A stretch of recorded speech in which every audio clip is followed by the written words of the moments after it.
Hi everyone, I'm Nikhil Sharma and I work with Radisson Hotel Group. It's my absolute pleasure to be here today and speak about something that's close to my heart, sustainability. Our theme today is change for leading, and I do believe that change is a critical element in everything that we do, including the impact that it'll have on our ecosystem. The first image that I wanted to actually show you is a 5 a.m. shot at the Ganges. It's called the Ganga Aarti. It's a very serene environment. And a couple of years ago, I was sitting there on the banks of the Ganga, witnessing a river that had centuries of tradition, spirituality, and life flowing through India. In that moment, actually, I also realized that the river, which should have symbolized purity, felt like a contradiction. Looking at the empty plastic bottles, debris of flowers, plastic waste, I felt it was like a beloved family member who's struggling to breathe and something that we could have avoided. At that point, I couldn't stop thinking about my children's future, our children's future. A world where the rivers run dry, or a world where we reclaim what is sacred.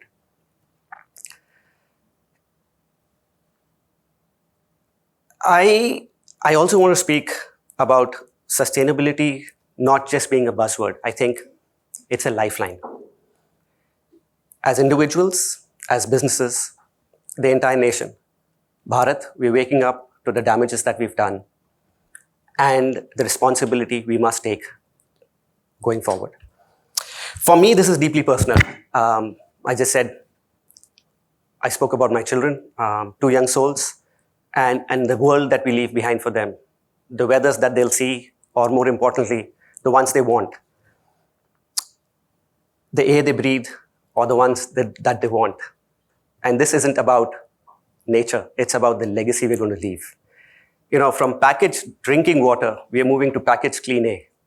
So where have we gone wrong? It's not the Ganga or our beaches in Mumbai and Goa.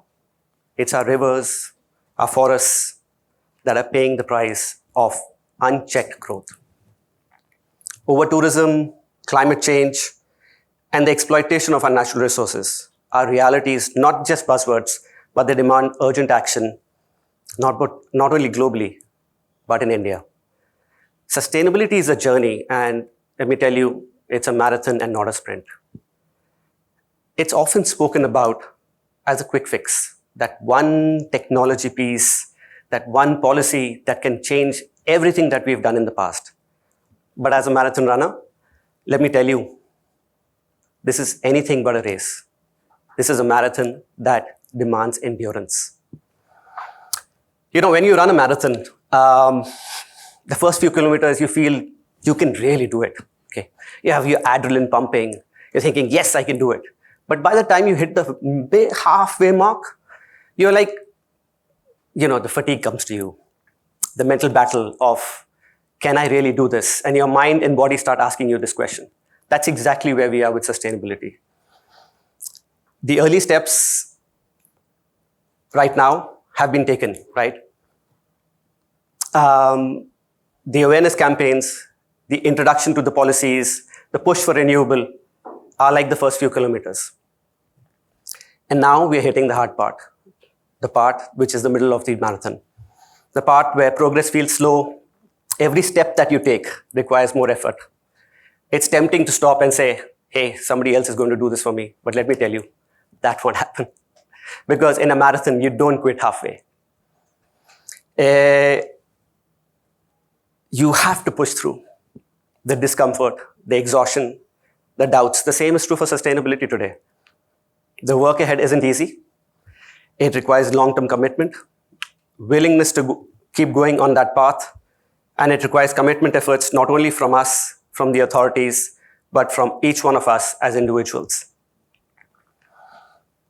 I'm going to keep going back to the marathon as an example, yeah? You don't win a marathon by sprinting and by burning out. You win it by pacing yourself, by making sure you take the smart choices, the energy, and focusing on the long game. Sustainability is the same. It's no different. We can't afford to sprint and burn out. We need to rethink our systems, our energy, our waste, our consumption, so they are sustainable in the long run. In a marathon, you have to manage your resources carefully. Energy and stamina. If you use the energy at the beginning, you'll collapse before reaching the finish line. Similarly, in sustainability, we have to manage the Earth's resources. We cannot afford to consume and deplete everything in the rush, in the short-term gain. The journey to a sustainable world is about extracting today. It's about ensuring the future generations have enough to live for tomorrow.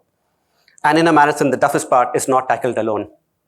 In a race, you're always surrounded by people. Some are running ahead of you, some are running behind you, some are running with you.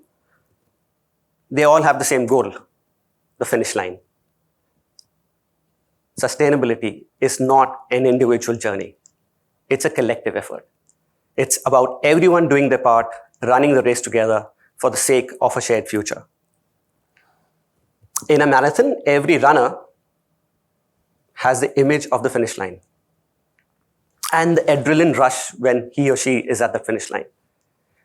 In sustainability, that finish line will be where our children and the future generations inherit clean air, pure water, and a thriving ecosystem. It's a world where growth no longer means destruction, where progress doesn't come at the expense of the planet. But just like in a marathon, reaching that finish line requires grit. It demands that we don't just go deep, we go really, really deep. And adjusting to strategies.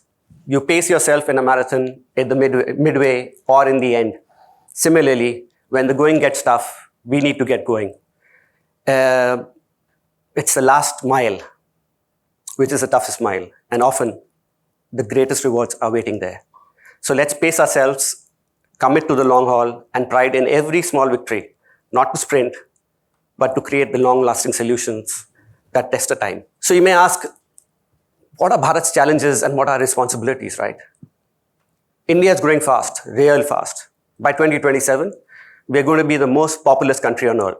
As I said in Spider-Man, my favorite character, with great power comes great responsibility. After us, that's what we need to do in this country. Environmental stewardship. Let me just bring you back to where we live, Gurgaon, and the air pollution around us, right? Beautiful city, surrounded with toxic air. Delhi consistently ranks as the most polluted country in the world. Over 1 million deaths happen in India due to air pollution. Now, that's not an environmental crisis. That's actually a health crisis. I spoke about the Ganga and water. Over 70% of surface water in this country is contaminated.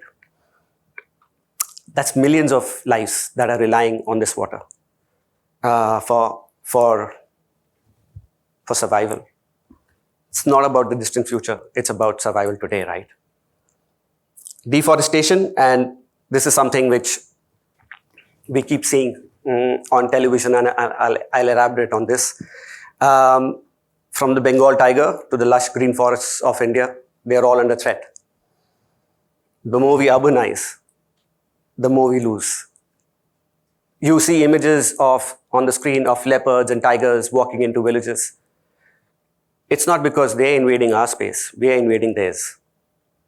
So what can we do about it, right? Swachh Bharat Abhiyan, and I think it's a phenomenal piece.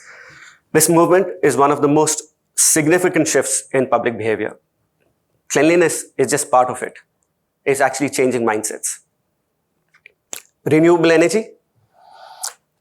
India is going to be a global leader in solar energy. The National Solar Mission has already had a huge impact. Our businesses are stepping up. Tata Power, for example, is ensuring that renewable energy is available for millions. Tata Motors is leading the charge in electric cars, and you see that on the roads today, right? At RG, where we proudly work, we are pledged to go net zero by 2050. And it's small steps like eliminating plastic, eco-friendly packaging, installing EV stations, which is actually making sure that we have a larger change in the near future. Let's not forget, India actually has a history of environmentalism. I don't know if you know the first environmentalists of India. The Bishnoi movement was in the 18th century. Yeah, it was a demonstration of how deeply environmental stewardship was woven into our culture. Amrita Devi Bishnoi gave her life to protect the trees and the environment. And she left a legacy that's run through centuries. You may have heard of the Chipko movement, where villagers actually hug trees to protect the environment and stop the destruction of a forest area. It's about revisiting that approach, prioritizing that. Our ancestors understood it. The real question is, do we actually do that? As I stand here today, I urge each one of you, let's not wait for governments and corporates. Let's start with us, and change starts with us. I spoke about the Ganga. I made a few decisions that day. No matter how small they are, I want to live up to those commitments. And I travel a lot. So one thing that I've tried to do is use a reusable water bottle rather than picking up plastic bottles from everywhere, right? Celebrate at home with a biodegradable Ganpati idol, because while traditions matter, the environment does as well. I try and encourage my children to buy less of fast fashion, because what we wear today affects what they wear tomorrow, or what we inherit. I'm a man of numbers, but I believe that the most powerful force is collective action. If every person in this room commits to one small change, imagine the ripple effect that we'll have, what we can achieve together. Before I leave, that's actually a pic of Aru Valley. It's up there in Kashmir. I wanted to leave a thought with you. It's actually a simple question. Are you a tourist or a traveler? Let me explain this in my words. A traveler seeks meaningful experiences, connects with the locals, respects the environment, and usually leaves the place better than he or she found it. A tourist, on the other hand, ticks off the destinations, often leaving larger footprint than they realize. We've all been there, right? That one Insta photograph where you have lines of people waiting for the same spot. I'm sure we can do better than that. As Mahatma Gandhi said, be the change you want to see in the world. Be a traveler and not a tourist. As you walk through life, ask yourself that one question. What will this place look 50 years from now? And what can I do to protect it today? Thank you.